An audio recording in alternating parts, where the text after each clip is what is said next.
Good morning, সুপ্রভাত বন্ধুরা। আশা করি সবাই ভালো আছেন। আজকে একটা ট্রান্সের মতন কিংবা একটা অন্য জায়গায় একটুখানি আমি হারিয়ে আছি, কারণ কাল রাতের বেলা আমি খুব সুন্দর একটা রাগ, যেটা one of the most ancient raga বলা হয়, সেটা হচ্ছে মালকোষ শুনছিলাম। সেটা সবসময় যে শুনি সেটা নয়, কিন্তু ভাল লাগছিল। এবার তার ইতিবৃত্তান্ত কিছু একটু আপনার সঙ্গে শেয়ার করি। যে মালকোষ বলা হয় যে কৌশিক ঋষির সাথে যুক্ত, এবং মাল মানে হচ্ছে মালা, কিংবা একটা আরও ডিপ যদি থটে যাওয়া যায় সেটা হচ্ছে যে আরও ইনার কনসিয়াসনেসের সঙ্গে যুক্ত করা আর কি।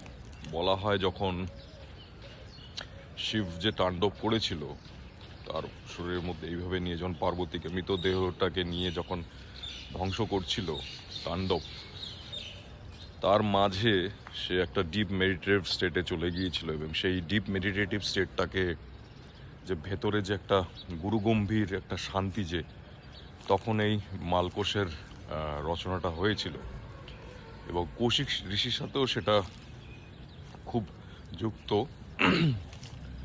তো যদি বলা চলে তো মালকোষ হচ্ছে, শোনা হয় যে বলা হয় এটা একটা মানে ব্লুজের মতন পেন্টাটনিক স্কেলে, যেখানে পা আর রে আর পাটা মানে আর কি নেই।